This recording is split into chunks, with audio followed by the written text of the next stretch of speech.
This is Somer Valley FM, which is local radio for the Midsummer Norton Radstock part of northeast Somerset. And this is where I worked for nearly 14 years. I remain an executive director for the local radio station hereabouts, but I'm no longer the station manager. So let's find out a little bit about what I'm up to at the moment. Hello, by the way, I'm Dom Chambers, and this is the first episode of Dom's Diary. And right at the start, I want to say thank you to Jason Rosen, who's a colleague of mine on the CMA Council, that's the Community Media Association Council. And we were having a kind of development meeting the other day, and he was going, Dom, you do lead quite an extraordinary life, and you get up to so many different things. It'd be really helpful if we could see it all in one video. So that's the idea. Heaven knows how it's going to go. Cloudy, good morning to you. You're filming today. Thank you so much for doing that. Come on in, let's go on a little adventure. So we're going to walk to my new office. I worked here, as I say, for 13 and a half years. And then in February this year, I moved the charity that I work for now, more about which in a moment, over to the new offices here at the bottom of St Chad's Avenue. Let's walk down this way. The public footpath that comes by Somervale School. The radio station's on the edge of Somervale School. And here is one of the country's few Crimean War memorials. Now the history head in me gets rather excited about this, and ignore this sort of rather ghastly 70s concrete on the bottom, but this is a war memorial that was put up in the 1860s following the Crimean War, so that predates the First World War, where most villages and towns have a First World War memorial, which obviously got sort of added on to after the Second World War. But as I say, one of the few Crimean War memorials in the country. The only other one I can think of immediately is in Brompton Cemetery in London, and all sorts of stuff goes on there we won't be dwelling upon at the moment, but that's a fine memorial as well. Got the original cannonballs and cannons at the bottom. But this, if you come round here, Cloudy, you can see down there there's little steps going back into the ground. Here's the river Somer, and those steps were for a well that was dug here, and it was created, this is very much Victorian philanthropy type thing, it was created for the poor people of Midsummer Norton by the lady of the manor. Before Somervale School was created, this was a big posh house here, and when I first came I could see the old iron fencing of the Victorians, the way they used to enclose their estates. So anyway, picture the scene here 100 odd years ago of the women of the town coming down, a bit like you see on the Zambezi or an African river where people are knee deep in the water, smashing their clothes on the rocks to give them a clean. That would have all been going on here. Rather quieter now. Nice little spot this, by the way, in Midsummer Norton. As I mentioned, that is the River Somer. Possibly hear it gurgling away in the background. Midsummer Norton, incidentally, could mean, something about what happens in the midsummer. And this area where the river is was very boggy, very marshy, so perhaps it was the land that set in the midsummer. And some might say that Somerset is the land that sets in summer as well. Somerset, one of the most boggiest, traditionally, historically, parts of the country, a bit like the Fens in East Anglia. And that's why it was the last point of defence in Saxon England. But King Alfred used to come down to the marshlands of Somerset to get away from the Vikings and to draw them into uncomfortable territory for them, much like Hereward the Wake did after the Norman conquest in the 11th century.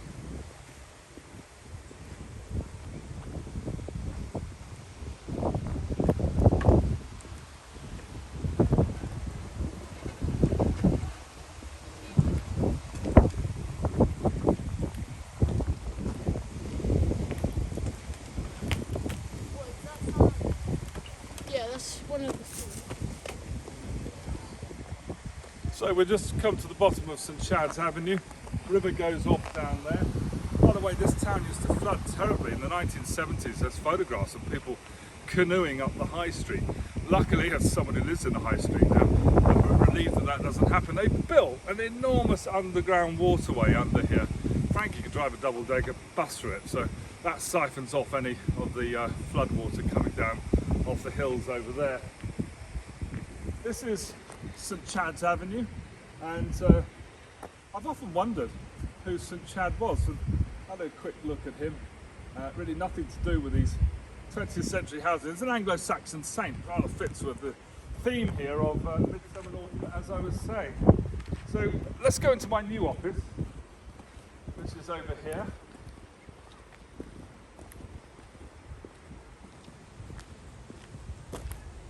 Used to be a doctor's surgery here. It's owned by my good friend Simon Mills now. He suggested I move my office here. I love being next to a school, and it's great that the local radio station is next to a school because you've got some really good resources there. But frankly, it becomes a bit of a trial when you're trying to conduct serious meetings, building this charity that I run, and then it's break time and there's bangs through the wall, and I get the unwelcome involvement in some of the things that teenagers have to say when they think there's no adults listening, and I think we'd all rather I didn't do that.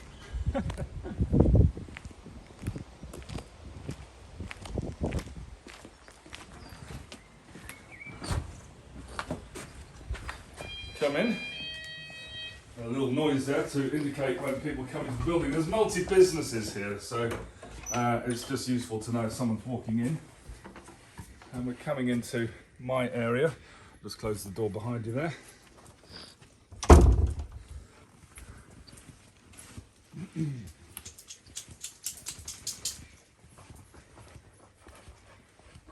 So welcome to my new office, this emporium of activity where so many things happen.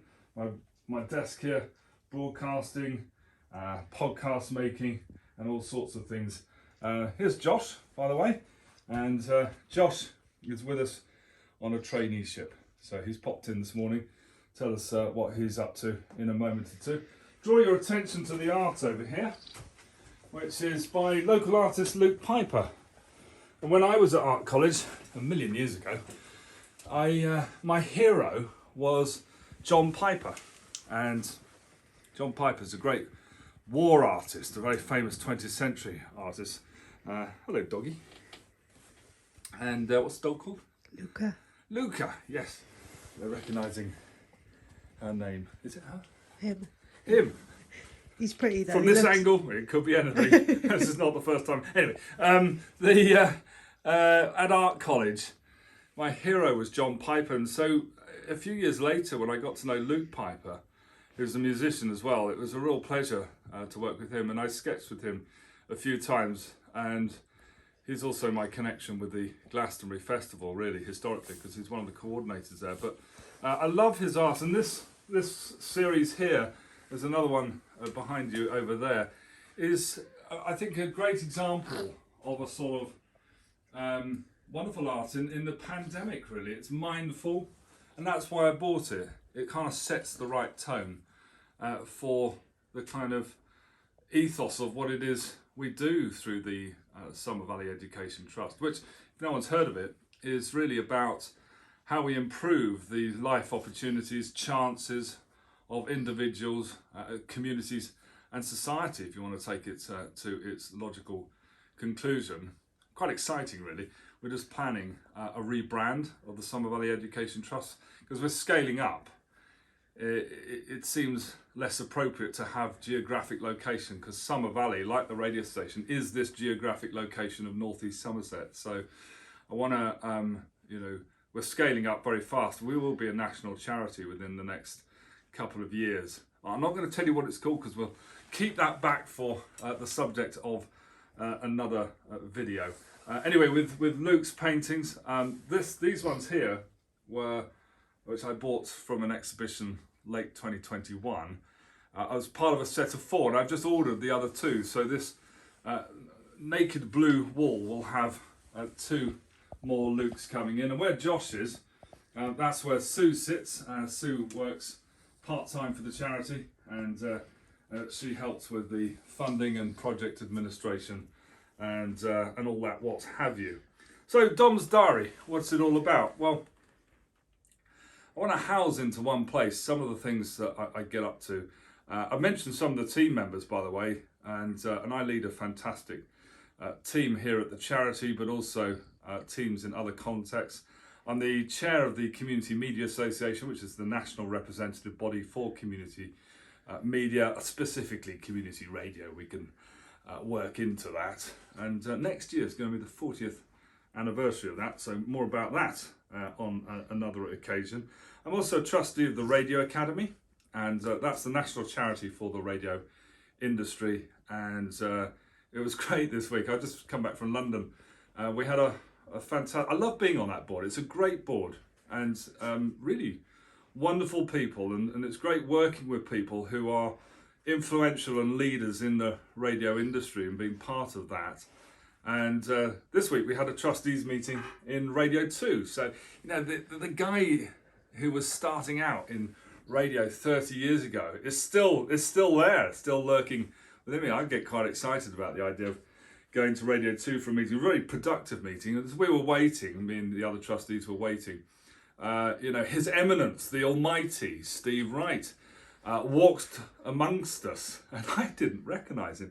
For me, I think Steve has still got that kind of attempt at a mullet with the black hair and the red-rimmed glasses circa 1988, and I didn't recognise him now, but because he's less on the TV and more on the radio, which is where he would be. One of those characters, one of those people who inspired me to want to work in radio. One of the things about the meeting we had with the Radio Academy is we're starting to plan a really exciting radio festival, which is coming up later on in the year. And again, we'll bring some details about that, but it's led by the wonderful Dixie Stewart, and who I worked with not only on the board of the Academy, but she was part of the team that delivered the Audio and Radio Emergency Fund, which we set up for COVID, which I chaired during 2020 and 21. So a wonderful person to work with. She's got some great ideas, great team emerging now called Sam Bailey, is the MD at the Academy. So really good plans there, thinking about a wonderful radio festival coming up later in the year. Now, talking of festivals, at the Community Media Association, we are planning the first ever Community Media Festival, and this replaces the old conference idea. For me, I don't know, conferences with delegates, and it just smacks of a past world in many ways, and doesn't really capture that sort of the vibrancy, dynamic kind of outlook that the CMA is becoming as we look at a fast changing radio industry in which community and grassroots media are taking an ever increasingly important place. The Radio Academy realised that, and to some extent I am really driving that on a national basis. So the brand new Community Media Festival coming to the University of Bedfordshire. Always partner universities, that's a really good idea to do these things. And that'll be held in Luton on Saturday the 7th of May. Very, very exciting lineup. Going to be launching, the theme of the festival is diversity. It was celebrating the power of inclusion is what we're doing. So I can't think of anyone more appropriate to open the festival along with myself and Stephanie Hurst. So what else have I got? Well, let's think about my diary today. Back here in Midsummer Norton, later on this afternoon, I've got a Summer Valley FM board meeting, so still very much on the board. Very excited to be working with Richard Burgess, who took over the controls, managing the radio station, which sort of came out of the lockdown period. And I've been wanting to get someone else involved because my other work was getting too big for me to be able to continue to manage the station. I think the station's benefited hugely from him and what he's doing, and actually having a dedicated station manager for the first time in several years, because for me, excuse me, I was doing so many other things as well. So we've got that coming up this afternoon. Very good board there, really great range of people. So looking forward to catching up with that. I think this will be our first physical meeting, as was the Radio Academy board this week. Since all that lockdown stuff starting just over 2 years ago. And a little Dicky Bird has told me we're meeting, the Summer Valley FM board's meeting in the town hall which is just around the corner. Says he pointing to something that no one's going to be able to see, but it's just at the top of the town here. And that's where our local MP, Jacob Rees-Mogg, holds his surgeries. And he's got surgery this afternoon. So I'm going to pop upstairs and say hello to him. He may be quite relieved to see me, because I suspect everyone else is going to go in there and want to talk about Partygate and all the stuff that's going on from the national perspective. But for me, well, Jacob's been a great local MP, really supportive of what we're trying to build, not only for this part of the world, but also the rest of the country. And he's linked me with a minister in the Cabinet Office to get a particular initiative. Again, can't say too much, but I'm not just saying that to tease you. It's early stages of a really exciting project, which I hope to be able to say more about in the next couple of months. And Jake was brilliant in linking me and supporting me, and I just want to go in and thank him. So I shall wade my way through all the people who may be there for to waggle their finger possibly a little bit. What else have I got on my list here? Oh yes, today I am doing an interview from here. This boom thingy, Swings interview, nice little red microphone, and then I do my podcasts. I also work for Care Radio, and Care Radio is a new kind of national station launched last summer, and it's really a radio station for people who work in care, whether that's formally or as part of their salary career. And I do a show called Life Stories, which perhaps is not the most imaginative of show titles we've ever come up with, but the show in itself is hopefully quite original. If, as often with my broadcasting work, I'm paying tribute to the wonderful Roy Plumley, who came up with Desert Island Discs all those years ago. So there is a bit of music selection here, but it's really about developing conversations with people who have some story to tell, and these work on so many different levels on their story of care. And as I frequently find in Care Radio, in these interviews, the journey that's about taking care of others really starts with taking care of yourself and how you go about doing that. So fascinating stories emerge every week on this. Today I'm interviewing Caroline Smith McLean, who is really, I think, runs, I'm going to find out more about it, but runs a Centre for Wellbeing, is a hypnotherapist, so really looking forward to those conversations. Incidentally, I met her remotely, as is the way these days, on a workshop organised by Miranda of Sound Women Southwest. And I'm really pleased that as my charity rebrands, we're going to have a whole strand on a female agenda, and Miranda's going to lead that for us, which we'll say more about in a while. She's great at her workshops, and so much of what we're doing is about empowering people with a voice. And if you're empowering women and girls and young women with a voice that they don't have, then that's going to be good for them, and it's going to be good for communities and society. Care Radio, I think, is developing really fast and is going to be, rising in public awareness of it. I love working with the team there. Hedley Finn chairs, John Dash, one of the drivers. And in fact, I went to a development meeting in Kingston on Thames the other day, and we were there on the river, working out how we're going to turn this into a much bigger business. To generate more audiences and get more people involved. But we made a really good start. So a little aside, and my father gave me great pearls of wisdom. He said, Dom, the older you get in life, the more you'll realise that you should never pass up an opportunity to go to the lavatory if one presents itself. And you know what, my father's passed on now, but so much of what he was saying, I could see the truth in it. And am I getting to this stage in life? Anyway, I certainly felt like it as I arrived in Kingston on Thames the other day, as I was very relieved in every sense to find that there was a public convenience in the car park, which I parked in next to where this Care Radio meeting was going.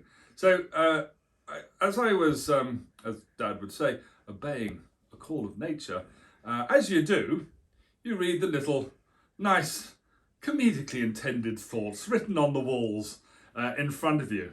And there was I doing what I needed to do, and in front of me were these incredible words, which was along the lines of "uck," because I'm not going to swear in my first Dom's Diary video. I'm frightfully well brought up, you see. And so rhymes with truck, I think you get the point. COVID sheep. I thought, I didn't know sheep could get COVID. And of course, zoophilia is decidedly to be discouraged. So armed with these thoughts and curious to know what COVID sheep were doing about their predicaments, I left there and went into a fantastically productive meeting right on the Thames there, where I used to live, by the way, on a houseboat. So Old Father Thames running by, reminding us, of course, of a famous Ray Davies Kinks song, Waterloo Sunset. And great place to have a meeting. Fantastic people. More about Care Radio, I think, on another occasion. That's it for the diary for today. I've got to tell you though, right? The other day, Claudia, you're taking the film today, and we had a chat because you work down at the Cheese and Grain, which is a really awesome venue in Frome, and rather more to my taste than your taste. There was the Wurzels, and I wasn't doing anything with my evening the other day. I was just watching telly, and after a hard day's work, and I thought, why am I watching telly when the Wurzels are half an hour down the road? So I just got in my car and drove down to Frome.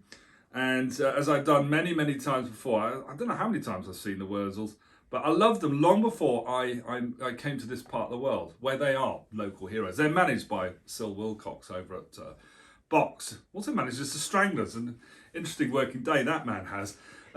Anyway, they were great. I hadn't seen the Wurzels for a few years, a little bit slower inevitably. I think the original ones are well into their 80s. Drummer, of course, passed away recently, and introducing a new drummer. Tommy Banner, right, tells just a lovely story. When they played Glastonbury, they do a cover of the Kaiser Chiefs, Ruby Ruby, right? And then it's a bit when you know the crowd rejoins, you know, ooh-ah, ooh-ah, ooh-ah would be the kind of Wurzel version of that. And Tommy tells this story of Ricky Wilson when he was on stage, the Pyramid stage at Glastonbury, and they were doing Ruby Ruby, and there was, I don't know what it would have been, a crowd of say 60,000 people would not be untypical for the Pyramid and the top band like the Kaisers.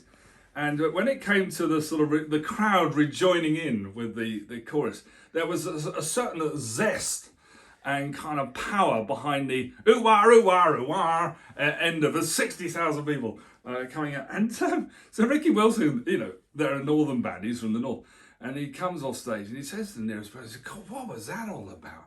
And the guy says, well, this is Wurzel territory, and that's of course a Wurzel song. There we were in the Cheese and Grain last weekend. In the spirit of that, lots of ooh-ahing all night, even with my beautifully crafted generic RP accent. We can all join in with that one. And I think that's probably about it for the first of Dom's Diary. I will just mention the book I'm reading at the moment. Certain self-interest in this. This is the A to Z of Inequality, American version A to Z of Inequality, how governments help the rich and how to reverse it. Some really important messaging in here. I'm of course biased, but I think this is a fantastic book. It is by my brother Sebastian Chambers, and I'm just going to be setting up some interviews with him. He's doing the rounds, talking about this, illustrated by Helena Maxwell, who's a cousin of ours. Some fantastic illustrations in here. Says he opening the pages that don't have any illustrations on. So we find some, yeah, wonderful stuff. Great cartoonist. So the A to Z of Inequality. That's my book reading at the moment. Coming to a bookstore of your convenience near you at some point. Thank you, Jason, for coming up with the idea of Dom's Diary. I hope you've enjoyed it. I'll see you back here very, very soon.